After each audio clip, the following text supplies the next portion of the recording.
हम कपड़ों की तरह, वस्त्रों की तरह अपने देवताओं को बदलते रहते हैं।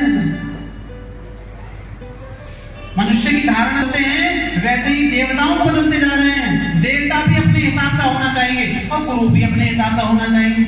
मनमाना आचरण, मनमाना आचरण कर रहे हैं आज हम लोग। ना हमारे जीवन में संत है, ना हमारे जीवन में ग्रंथ है, ना हमारे जीवन में पंथ है।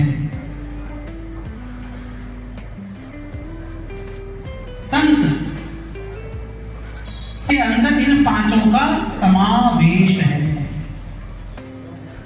ये पांचों, ये चारों तत्व जिस तत्व के भीतर समाहित हो जाते हैं उसे कहते हैं संत, संतत्व।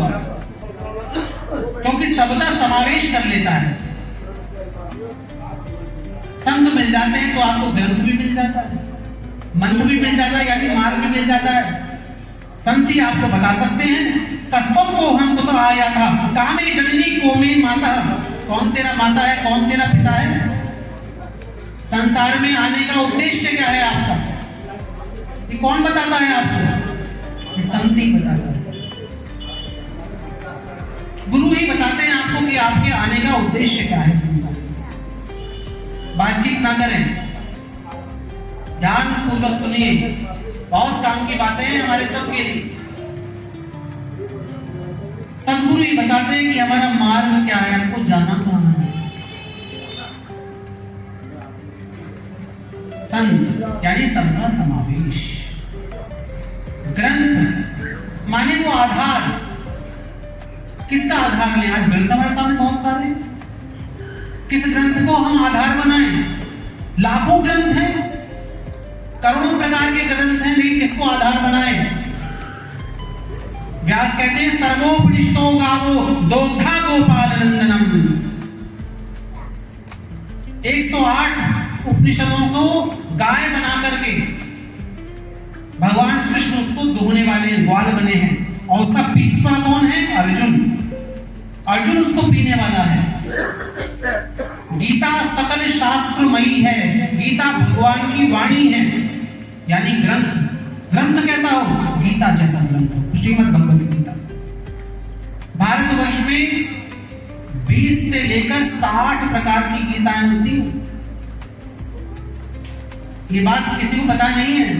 2, 4, 5 गीता के बारे में आपने सुना होगा, लेकिन 60 प्रकार की गीता है। हमारे शास्त्रों में 60 गीताओं का उल्लेख मिलता है। व्यसन से बचना है। व्यसन तो शराब है, सिगरेट है, ये सब चीजें, तंबाकू है, ये सब चीजें बच्चे को निशानी पर। हाँ, बच्चे को हमें नई दिशा में ले जाना। एक दूसरी बात मैं बच्चों के लिए, युवा पीढ़ी के लिए ये कहूँगा कि आज की युवा पीढ़ी है, उनमें लड़कियाँ शादी कर लेती हैं। पहले तो ये माना किया जाता था कि समझाना जो दूर होना चाहिए, समझाना पास नहीं होना चाहिए। आज मोबाइल ने समझाने को इतना पास कर दिया है कि वो लड़की है, बहू जो बन जाती है, वो अपनी माँ से ये कहती है कि अभी मैं काम करके चुकी हूँ और ऐसे बात हुई, सारी बात दाल कौन सी बनी है, मूंगी दाल बनी है, मसूरी दाल बनी है, क्या बना क्या नहीं बना, सारी अपनी माँ को बताती है। और बात करने 1 घंटे बात करने के बाद कहती है अभी थोड़ी दिन बात करूँगी, जरा घर का काम निपटा लूँ। तो उसकी माँ को ये पता लग जाता है मेरी बेटी होता है और अगले कितने काम है इसके बाद। ये पुरानी कहावत है कि ये घर के पास ही होगी, क्योंकि पखाना होगा तो उसकी बदबू आएगी, उससे हमारे अंदर नकारात्मक ऊर्जा आएगी।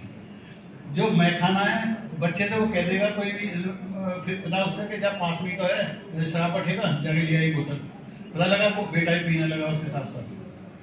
संध्या ने मैंने आपको बता ही दिया कि जो हर खबर रहती है, आज कितनी दूर ससुराल हो, वो मोबाइल से सारी बातें पता रहती है।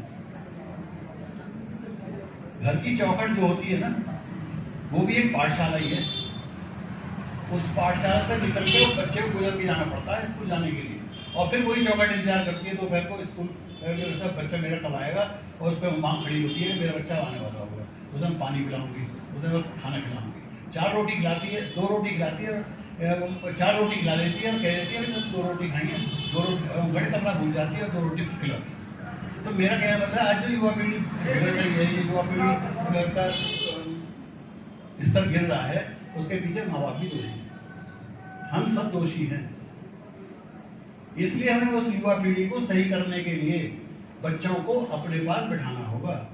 और बच्चों को भी मैं शिक्षा देता हूँ शिशु मंदिर में जाके, विद्या मंदिर में जाके, कि आप लोगों को अपने माँ बाप माता पिता के साथ बैठना चाहिए।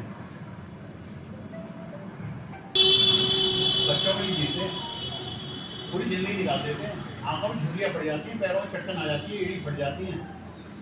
लेकिन बच्चे क्या कहते हैं, कहते मैं तो बहू को लेकर जा रहा हूँ जी वहाँ, ये पड़े रहो हिंदी की कोई बात नहीं। एक बार माँ बाप ने बैठी कि हमारा मन ना लगेगा, इसलिए भाव भी नहीं लगे। तो युवा पीढ़ी को का नाश करने वाले कौन है, वो हम। लेकिन अगर दो सच्चे मित्र हों या माता पिता हैं तो एक और एक दो नहीं होते, वो एक और एक 11 होते हैं। घर बनेगा कैसे बनेगा, घर की नींव कैसे रखी जाएगी, घर में चौखट कहाँ लगनी चाहिए, वो पति कहता है अपनी पत्नी से कि कहाँ लगाओगी चौखट, किस जगह लगनी चाहिए, रसोई कहाँ लगनी चाहिए, तो वो सही सलाह देती है। तो वो एक और एक दो नहीं है, एक और एक 11। और जब बच्चे उनके सामने जाते हैं तो वो 111 होते हैं। और 111 की स्ट्रेंथ इतनी बड़ी होती है कि दुनिया की कोई ताकत उनको हिला नहीं सकती अगर घर में एक है, घर में एक सब चीज़ है। यूक्रेन और रशिया का एग्जाम्पल देख लीजिए आप। यूक्रेन को नाटो ने इतना सब लोगों ने उसको सफलता दी, वो सपोर्ट किया, इसीलिए वो लड़ा, और जबकि उसका सर्वनाश हो गया। रूस अकेला लड़ रहा है यूक्रेन से, और पीछे क्या कह रहे हैं फिर बाद में कि अब हटते जा रहे हैं सब। तो इसलिए सब लोग हाथ तापते हैं, कोई आपको आपके घर में सहयोग देना कोई नहीं है। एक गाना है, एक गीत है,